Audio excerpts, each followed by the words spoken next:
श्री राम जय जय राम।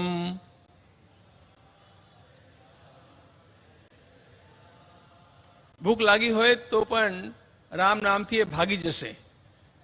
શ્રી રામ જય જય રામ. श्री राम जय जय राम. श्री राम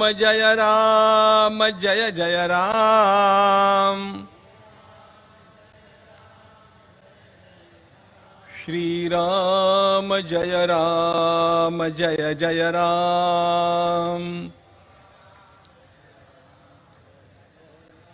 श्री राम जय जय राम. श्री राम जय जय राम. श्री राम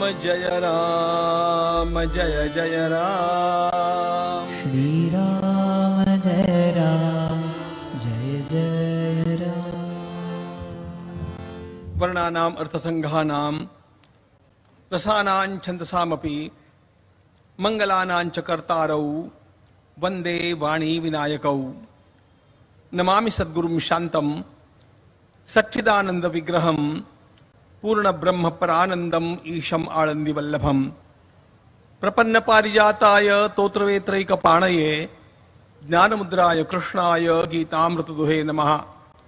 माधुर्यरसकल्लोलां शिवशक्त्यैकरूपिणीं अमृतानुभवार्थाय वंदे ज्ञानेशनंदिनीं. यस्य वेदमयी वाणी यस्य देवमयी तनुः यस्य ब्रह्ममयी दृष्टिः स गुरुः पातु मां सदा.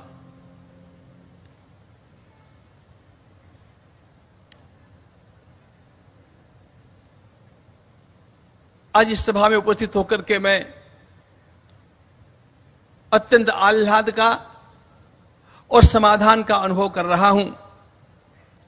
अनेक वर्षों की मेरी इच्छा थी कि मैं एक बार सारंगपुर जाकर के कष्टभंजन भगवान के दर्शन प्राप्त करूं.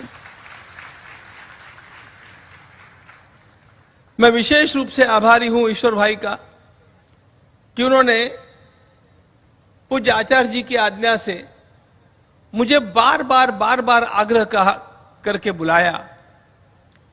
मित्रों, मेरा आना असंभव था, लेकिन फिर भी मन में एक उत्साह था कि मैं जाऊं और मैं इसमें सहभागी होऊं, क्योंकि मुझे एक रहस्य की खोज करनी थी. रहस्य क्या है? हमारा देश आज उन्नति के मार्ग पर अत्यंत वेग से जा रहा है. संसार के सारे देश हतप्रभ है, चकित है कि इस देश ने इतनी उन्नति इतने अल्प समय में कैसे की. इस देश की उन्नति का जो अत्यंत बड़ा रहस्य है वह हमारे माननीय प्रधानमंत्री महोदय और गृह मंत्री महोदय है. और यहां आकर के मुझे पता चलता है कि उनके भीतर जो शक्ति काम कर रही है वह शक्ति कष्टभंजन भगवान की शक्ति काम कर रही है. उनके अंतःकरण में जो निरंतर ऊर्जा भरी है, वे स्वयं जिस स्वच्छ दृष्टि से इस देश का उत्थापन कर रहे हैं और जिस निर्भीकता से इस देश को सबसे आगे लाने का प्रयास कर रहे हैं, वह सब कुछ देन भगवान कष्टभंजन की कृपा की है. यह मुझे आकर के अनुभव यहां पर होता है. और इसलिए मैं इस धाम में आकर के अपने को अत्यंत सौभाग्यशाली मानता हूं. मेरी अनेक वर्षों की इच्छा आज पूर्ण हो रही है. मैं भगवान हनुमान जी के अनेक रूपों का उपासक हूं. हनुमान जी का चिंतन किसी भी प्रकार किया जाता है तो सबकी उन्नति के लिए कारण बनता है. बुद्धिर्बलम यशोधैर्यम निर्भयत्वम अरोगता अजाड्यम वाक्स्फुरत्वंच हनुमत्स्मरणात् भवेत्. यदि अपनी बुद्धि का विकास करना है तो हनुमान जी का भजन कीजिए. यदि बल की वृद्धि करनी है तो हनुमान जी का भजन कीजिए. यदि यश बढ़ाना है तो हनुमान जी का भजन कीजिए. बुद्धिर्बलम यशो धैर्यम, अंतःकरण में धैर्य को निर्माण करना है, हनुमान जी की उपासना कीजिए। निर्भयता लानी है, हनुमान जी की आराधना करनी चाहिए। जीवन को निरोगी बनाना है, रोग रहित कर देना है, हनुमान जी की आराधना आवश्यक है। अपने जीवन में चापल्य लाना है, सारे जाड्य को, सारे आलस्य को दूर करना है, हनुमान जी की कृपा आवश्यक है। और वाणी का विलास, वाक साधन करना है तो हनुमान जी की कृपा ही अत्यंत आवश्यक है। ये सारी बातें जिस धाम में आकर के अनायास लोगों को प्राप्त होती है, इस धाम की मिट्टी को प्रणाम करने के लिए मैं यहां पर आया हूं।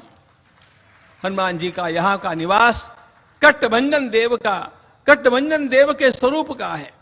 मैं साष्टांग दंडवत प्रणिपात करता हूं उन महात्मा गोपालाचार्य जी महाराज को, जिनके त्राटक के कारण, जिनकी उपासना के कारण, जिनके योग बल के कारण हनुमान जी महाराज को यहां पर निरंतर जागृत होकर के रहना पड़ा है।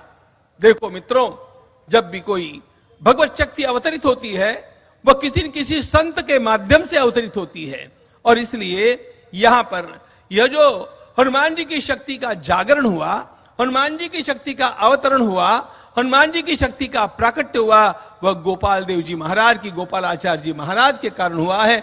इसलिए मैं उन गोपालाचार्य जी महाराज को और इस पूरी परंपरा को साष्टांग दंडवत प्रणिपात करने के लिए यहां पर आया हूं। हमारे समाज को, हमारे देश को आज इसी प्रकार के तीर्थों की आवश्यकता है, जो श्रद्धा की भूमि तो है ही, लेकिन प्रेरणा की भूमि बने, जो सेवा की भूमि बने, और जो राष्ट्र में सबको मिला करके चलने की भूमि बन जाए। हनुमान जी महाराज की अनेक विशेषताएं हैं। हनुमान जी महाराज का वर्णन जो हम अनेक स्थानों पर पाते हैं, मुझे तो गोस्वामी तुलसीदास जी महाराज का एक शब्द अत्यंत प्रिय है, सकल गुण निधानम, सकल गुण निधानम वानराणाम अधीशम रघुपति प्रिय भक्तम वात जातन नमामि। इस श्लोक में गोस्वामी जी महाराज ने हनुमान जी के लिए विशेषण का प्रयोग किया है, सकल गुण निधानम। समस्त गुणों से हनुमान जी महाराज मंडित हैं। कितने मंडित हैं आपको मैं क्या बताऊं। मैं हनुमान कथा निरंतर करता आया हूं। हनुमान कथा के वक्ता कौन है, हनुमान कथा के श्रोता कौन है, इसका जब हम अनुसंधान करते हैं, इसकी जब खोज करते हैं, तो वाल्मीकि रामायण के उत्तरकांड में हम देखते हैं साक्षात भगवान श्री राम श्रोता बने हैं और अगस्त्य मुनि वक्ता बने हैं। अगस्त्य मुनि हनुमान कथा के वक्ता है और भगवान श्री राम स्वयं श्रोता है। हनुमान जी का वह गुण वर्णन भगवान श्री राम को अत्यंत प्रिय लगता है। हनुमान जी का स्वयं चरित्र पूछते हुए भगवान श्री राम ने उनसे कहा कि अगस्त्य मुनि से कहा कि गुरुदेव, मुझे आश्चर्य होता है कि एक हनुमान नहीं होता तो हम क्या कर पाते।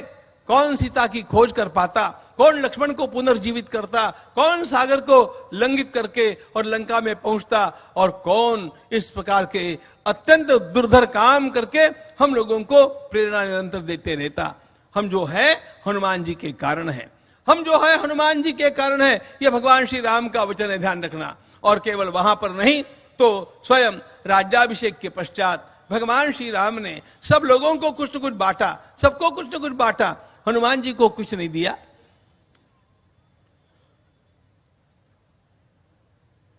लेकिन हनुमान जी को आगे बुलाया और क्या कहा। भगवान श्री राम बोले, हनुमान मैं तुम्हें क्या दूं, तुम्हें देने जैसा मेरे पास कुछ भी नहीं है, क्योंकि तुमने हमारे ऊपर इतने उपकार किए हैं। एकैकस्योपकारस्य एकैकस्योपकारस्य प्राणान् दास्यामि ते कपे शेषाणाम उपकाराणाम भवाम ऋणिनो वयम। तुम्हारे उपकार हमारे ऊपर इतने अधिक है कि एक एक उपकार के लिए भी मैं पंच प्राण दे दूं तो भी कम हो जाएंगे। अब एक उपकार को पुनः प्रत्यर्पित करने के लिए, उस उपकार में से उऋण होने के लिए यदि मैं प्राण दे दूं तो भी कम हो जाएंगे, तो बाकी के उपकार तो वैसे के वैसे रहेंगे। एकैकस्य उपकारस्य प्राणान्दास्यामिते कपे शेषाणाम उपकाराणाम भवाम ऋणिनो वयम। इसलिए भगवान ने स्वयं हनुमान जी को सबके सामने खड़ा करके कहा, आओ हनुमान, मैं तुम्हें आलिंगन देता हूं और इतना ही कहना चाहता हूं कि मैं अकेला नहीं, मेरा सारा परिवार तुम्हारे ऋण में सदैव रहेगा। मेरा पूरा का पूरा परिवार हनुमान जी के ऋण में रहेगा। हनुमान जी के ऋण को हम मस्तक पर धारण करेंगे। जगत में एक ज जन्म्यो रे जेने राम ने ऋणी राख्यो। जगत में एक ज जन्म्यो रे जेने राम ने ऋणी राख्यो। जिनके उपकार भगवान भी चुका नहीं पाए, ऐसे श्री हनुमान जी महाराज। अयोध्या के राम मंदिर का निर्माण अब पूर्ण हो रहा है। भगवान श्री राम की वहां पर प्रतिष्ठा करने के पूर्व मैंने सोचा मैं कट्टभंजन हनुमान जी के आशीर्वाद और उनकी कृपा लेकर के यहां से जाऊं और फिर वहां का यह काम पूरा करूं। और वैसे भी वड़ताल गादी का और स्वामीनारायण संप्रदाय का अयोध्या की भूमि से अत्यंत सन्निकट संबंध रहा है। अभी पूज्य आचार्य जी मुझे बतला रहे थे, अभी उनका जात जड़ूला सब कुछ जो कि होता है वो अयोध्या में हनुमानगढ़ी में होता है। इसका मतलब स्वामीनारायण संप्रदाय अयोध्या से जुड़ा हुआ संप्रदाय है। ध्यान रखना, हम सब की मूल भूमि अयोध्या है, सारे विश्व की राजधानी अयोध्या है। और वो अयोध्या अब जग रही है और वो अयोध्या अब अपना पूर्ण रूप ले रही है। आपने कुछ वर्षों पूर्व अयोध्या को देखा होगा, वो सामान्य सी लगने वाली उदास अयोध्या लगी होगी, लेकिन अब आप आकर के देखेंगे अयोध्या का नया अवतार आपको दिखेगा, अयोध्या का नया रूप आपको दिखेगा। एक समृद्धशाली, एक अत्यंत आकर्षक भव्य दिव्य ऐसे अवध नगर में भगवान श्री राम अपने भव्य दिव्य मंदिर में विराजमान होंगे। क्योंकि अब भारत माता अंगड़ाई बदल रही है, अब मेरा देश बदल रहा है। और ये जो बदल रहा है ना, इसमें भी मूल हनुमत चेतना काम कर रही है।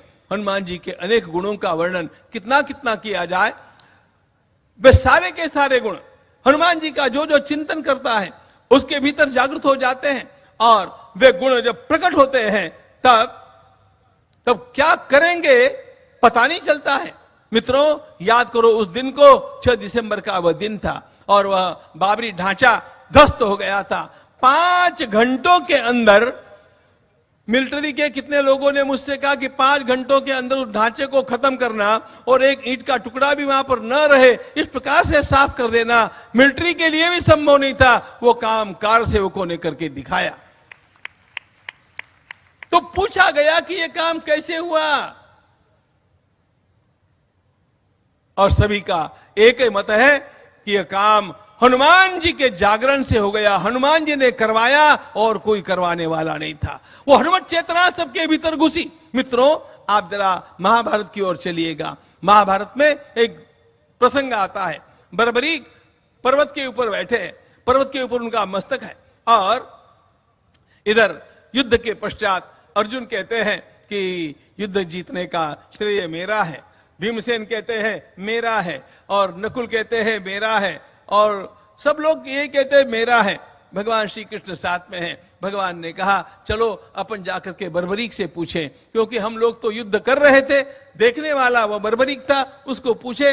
जाकर के पूछा कि बर्बरीक ये बताओ ये युद्ध किसने जीता। बर्बरीक ने कहा योद्धा तो मैं अनेक देख रहा था, लेकिन सबके पीछे कृष्ण की शक्ति ही काम कर रही थी। एक कृष्ण के कारण युद्ध जीता गया। महाभारत का युद्ध जैसे कृष्ण के कारण जीता गया, उसी प्रकार बाबरी ढांचा ध्वस्त हुआ, वो हनुमान जी के कारण हुआ। वहां के कार सेवकों के भीतर भी हनुमान जी की चेतना का प्रवेश हो गया था। आज इस देश को हनुमान जी की चेतना की अत्यंत बड़ी आवश्यकता है, और इसीलिए हम लोग अपनी ओर से एक अभियान का आरंभ किए। शतकोटि हनुमान चालीसा का पाठ इस देश में होना चाहिए। हनुमान जी का जागरण हमारे मन में होगा तो अपने आप यह देश जगेगा, और यह देश इतना जगेगा, अरे राम जी का मंदिर तो निर्माण हो ही जाएगा, इसमें तो कोई अब आशंका है नहीं। लेकिन ध्यान रखना, हमारे सामने एक सबसे बड़ी चुनौती यह है कि भगवान का मंदिर तो खड़ा हो जाए, लेकिन किसी भी देश की किसी भी शक्ति को इस मंदिर की ओर कुदृष्टि से देखने की हिम्मत न हो, इतना प्रबल राष्ट्र खड़ा होना चाहिए। ये राष्ट्र बलवान बनना चाहिए ताकि उस मंदिर की ओर कोई कुदरती से देखने का विचार भी मन में न आवे। अब ये करना होगा तो हमें तो अपने भीतर हनुमान जी का ही जागरण करना पड़ेगा, हनुमान जी की शक्ति का जागरण करना पड़ेगा, उन सारे गुणों को आत्मसात करना पड़ेगा। और ध्यान रखना, हनुमान जी की शक्ति का जागरण तब होता है जब हनुमान जी का स्तवन होता है, जब हनुमान जी का वर्णन होता है, जब हनुमान जी का गुणगान होता है, जब हनुमान चालीसा पढ़ी जाती है, जब सुंदर कांड पढ़ा जाता है और हनुमान जी के भजन गाए जाते हैं, तब जाकर के हनुमान जी की शक्ति का जागरण होता है। हनुमान जी की भी तो शक्ति प्रसुप्त थी, लेकिन जांबवान जी ने उस शक्ति को जागृत किया। अनेक शत सहस्त्रीम विषण्णाम हरिवाहिनीम जांबवान समुदीक्षैव हनुमंतमथा ब्रवीत वीरवानरलोकस्य सर्वशास्त्रविदां वर तूष्णीम एकांतमाश्रित्य हनुमन् किन्न जल्पसि हनुमन् हरिराजस्य सुग्रीवस्य समोयसि राम लक्ष्मणयोश्चापि तेजसा च बलेन च। संपाति ने जब ये कहा कि 100 योजन पार जो कर पाएगा इस सागर को, एक दम में, एक उड़ान में, एक छलांग में, वही जाकर के भगवती सीता जी के दर्शन करेगा। कौन ये काम कर सकता है? सारे वानर उदास, सारे वानर भयाक्रांत, सारे वानर अवसादग्रस्त हो गए। अरे एक कोने में जाकर के बैठे हुए हनुमान जी महाराज भी निराशा में डूबे हुए थे। हनुमान जी महाराज भी निराशा में डूबे हुए थे। उस समय जांबवान जी वहां पर जाते हैं और जांबवान जी हनुमान जी से कहते हैं, हनुमान क्या कर रहे हो? अरे हनुमान तुम क्या हो? साक्षात सुग्रीव में जो बल है, अंगद में जो बल है, लक्ष्मण में जो बल है, भगवान श्री राम में जो बल है, वो सारा का सारा बल तुम्हारे में अकेले में है। हनुमन हरिराजस्य सुग्रीवस्य समोयसि राम लक्ष्मणयोश्चापि तेजसा च बलेन। तुम्हारा तेज, तुम्हारा बल अत्यंत अद्भुत है। बाल्यकाल की क्रीड़ा में ऋषियों के द्वारा तुम शापित हो गए, इसलिए तुम्हें अपने बल का विस्मरण हो गया, तुम्हें अपने बल का विस्मरण हो गया। हनुमान उठो, उत्तिष्ठ हरिशार्दूल लंघयस्व महार्णवं पराहि सर्वभूतानां हनुमन्या गतिस्त। उठो हनुमान, ये तुम्हारा काम है और तुम्हारा अवतार इसी के लिए। राम काज लगी तब अवतारा, राम काज लगी तब अवतारा, सुनतई भयऊ पर्वताकारा। जब हनुमान जी ने इस बात का श्रवण किया कि यह मेरे जीवन का सबसे महत्वपूर्ण कार्य है, हनुमान जी का सारा अवसाद चला गया और हनुमान जी के भीतर चेतना जागृत हो गई।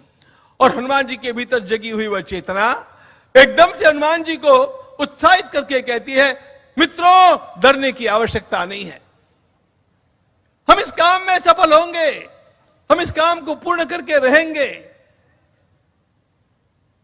क्योंकि हम भगवान श्री राम के दूत हैं, हम भगवान श्री राम के सेवक हैं।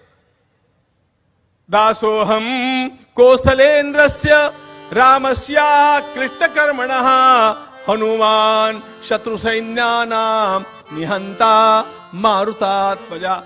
मैं भगवान श्री राम का सेवक हूं, मैं सारे के सारे काम कर चुकने वाला हूं, आपको डरने की आवश्यकता नहीं है। मैं जाऊंगा, मैं सागर को पार करूंगा। क्या आप क्या कहते हैं? सागर बहुत लंबा है। अरे सागरान शोषयिष्यामि, मैं सागर को पी डालूंगा, सुखा डालूंगा। क्या कहते हैं आप? बीच में पर्वत है, मैं पर्वतों को तोड़ दूंगा, पर्वतांश चूर्णयिष्यामि। हनुमान जी के भीतर शक्ति का जब जागरण होता है तब क्या होता है, इसका ये प्रत्यंतर है। क्या कहते हैं आप? वहां पर रावण है और रावण मुझे कष्ट देगा। अरे रावण क्या कर, न रावण सहस्त्र, एक रावण की क्या बात करते हैं आप? 1000 रावण मेरे सामने आ गए, मैं सबको खत्म करके रहूंगा और भगवती जानकी माता को प्रणाम करके ही मैं लौटूंगा, मैं अपना काम पूरा करके आऊंगा। क्या कहते हैं आप? उनके पास शस्त्र है। अरे मैं जिस पत्थर को उठाऊंगा वह शस्त्र बन जाएगा, मैं जिस पेड़ को उखाड़ूंगा वह शस्त्र बन जाएगा, मैं अपना काम पूरा करके आऊंगा। और भगवान की कृपा से हनुमान जी के भीतर उत्साह का संचार हुआ और हनुमान जी ने जाकर के वो दिव्य काम किया। मार्ग में आने वाले सारे के सारे संकटों को वे लीला पार करते रहे। हनुमान जी के समान हम लोगों को भी एक महान काम करना है मित्रों, राम का काज, राम का काम। ये राम का काम हम तब कर पाएंगे जब हमारे भीतर भी हनुमान जी की उस चेतना का कुछ मात्रा में जागरण होगा, कुछ मात्रा में जागरण होगा। हनुमान जी के उस चेतना का जागरण हमारे भीतर राम काज के लिए होना है। इसका अर्थ क्या है? अयोध्या का मंदिर यह केवल एक भगवान श्री राम की प्रतिमा का मंदिर नहीं है। ध्यान रखना, अयोध्या के मंदिर के माध्यम से सारे हिंदू राष्ट्र को जगाना यह हमारा सबसे बड़ा कार्य है। उसके लिए राम मंदिर है, वह प्रेरणा श्री राम मंदिर से प्राप्त होनी है। और इसलिए हम लोगों को हमारे भीतर उस शक्ति का जागरण निरंतर करते रहना चाहिए। और वह शक्ति मिलेगी कहां से? वह शक्ति मिलेगी कट्टभंजन हनुमान देव से मिलेगी। और इसलिए जैसे जैसे आप आकर के यहां पर प्रणाम करते रहेंगे, यहां पर सेवा करते रहेंगे, यहां पर हनुमान जी का स्तवन करते रहेंगे, हनुमान जी के लिए आप अनेक प्रकार की सेवाएं अर्पित करते रहेंगे, अपने आप वो हनुमान जी की शक्ति, वो चेतना आपके भीतर प्रवेश करेगी। और आपके भीतर प्रवेश करने वाली यह चेतना इस राष्ट्र का कल्याण करेगी, इस राष्ट्र का उद्धार करेगी, इस राष्ट्र का उत्थान करेगी। सारे विश्व का कल्याण करना होगा तो भारत को समर्थ बनना चाहिए, और भारत को समर्थ बनना होगा तो हिंदू समाज को समर्थ बनना चाहिए, और हिंदू समाज को समर्थ बनना होगा तो हनुमान जी का आदर्श हमारे सामने होना चाहिए। हनुमान जी का आदर्श रख करके ही यह काम हम कर सकते हैं। और इसीलिए इस हनुमान चेतना का सबसे बड़ा डायनामो यदि कहीं पर है, एक पावर हाउस होता है, देखो, जहां पर एनर्जी प्राप्त होती है, उस एनर्जी को प्राप्त करने के लिए बार बार जितने लोग यहां पर आते रहेंगे उतना उतना देश उठता जाएगा, उतना उतना देश महान बनता जाएगा, उतना उतना देश निर्भय बनता जाएगा। और जैसा कि परसों हमारे प्रधानमंत्री महोदय ने कहा कि अरे अभी तो हम इसमें विश्व की इकोनॉमी में 5वें स्थान पर है, लेकिन तीसरी टर्म में मैं तीसरे स्थान पर ला करके दिखाऊंगा। ये देश संपूर्ण विश्व में तीसरे स्थान, 3 स्थानों के भीतर आ जाएगा। नहीं, हम लोगों को तो इस देश को अव्वल स्थान पर लाना है, सबसे ऊंचा बनाना है। हमारा यह सौभाग्य है, हमारी पीढ़ी का यह सौभाग्य है मित्रों कि हमने अपने जीवन में, अपने जीवन काल में अपने नेत्रों से 370 को हटते हुए देखा।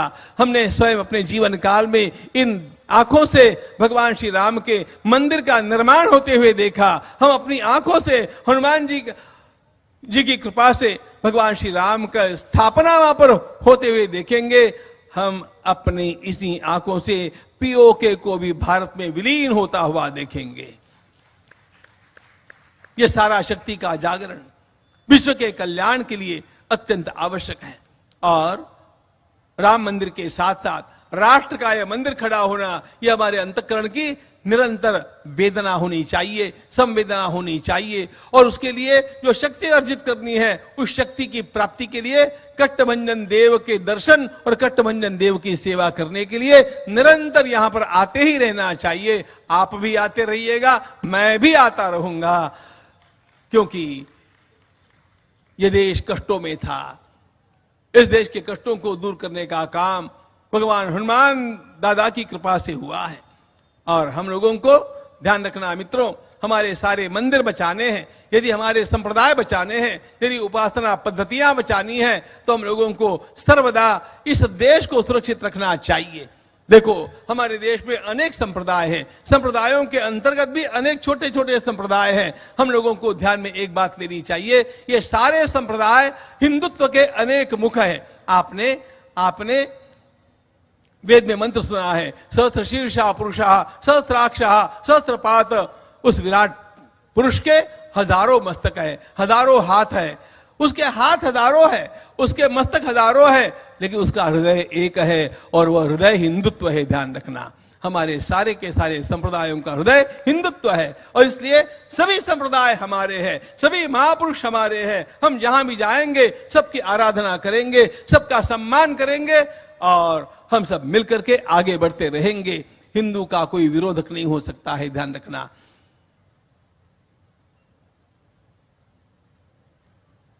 हिंदू इतना समर्थ है, इतना प्रबल है, इतना चरित्रवान है, इतना गुणवान है कि अन्य कोई उसका पराभव नहीं कर सकता है। हमारा पराभव हमारे भीतर की फूट करती है, हमारा पराभव हमारे भीतर के मतभेद करते हैं। इसलिए हनुमान जी के चरणों में सारे मतभेदों को गाड़ देंगे, छोड़ देंगे। वानरयूथ मुख्यम, सभी को मिला करके चलने की कला हनुमान जी से प्राप्त करेंगे और अपने जीवन में वो कार्य करेंगे कि हमारे देश को हम सारे संसार में सर्वोपरि विराजमान करके रहेंगे। दो पंक्तियां निरंतर गुनगुनाता हूं। देखो, ये देश बचाना होगा। इस देश को बचाना है तो यहां की संख्या को बचाना होगा, संस्कृति को बचाना होगा, सीमा को बचाना होगा, शास्त्रों को बचाना होगा, मंत्रों को बचाना होगा, संतों को बचाना होगा, तीर्थों को बचाना होगा। ये सब करना ये हमारा कर्तव्य है। इसलिए इन सारी बातों के लिए आपके अंतःकरण में यदि कोई वेदना होगी तो रोज एक बार इस बात को कहिएगा, देश से है प्रेम तो, देश से है प्रेम तो हर पल ये कहना चाहिए, देश से है प्रेम तो हर पल ये कहना चाहिए। मैं रहूं या ना रहूं, भारतीय रहना चाहिए, भारतीय रहना चाहिए, भारतीय रहना चाहिए। हनुमान भगवान की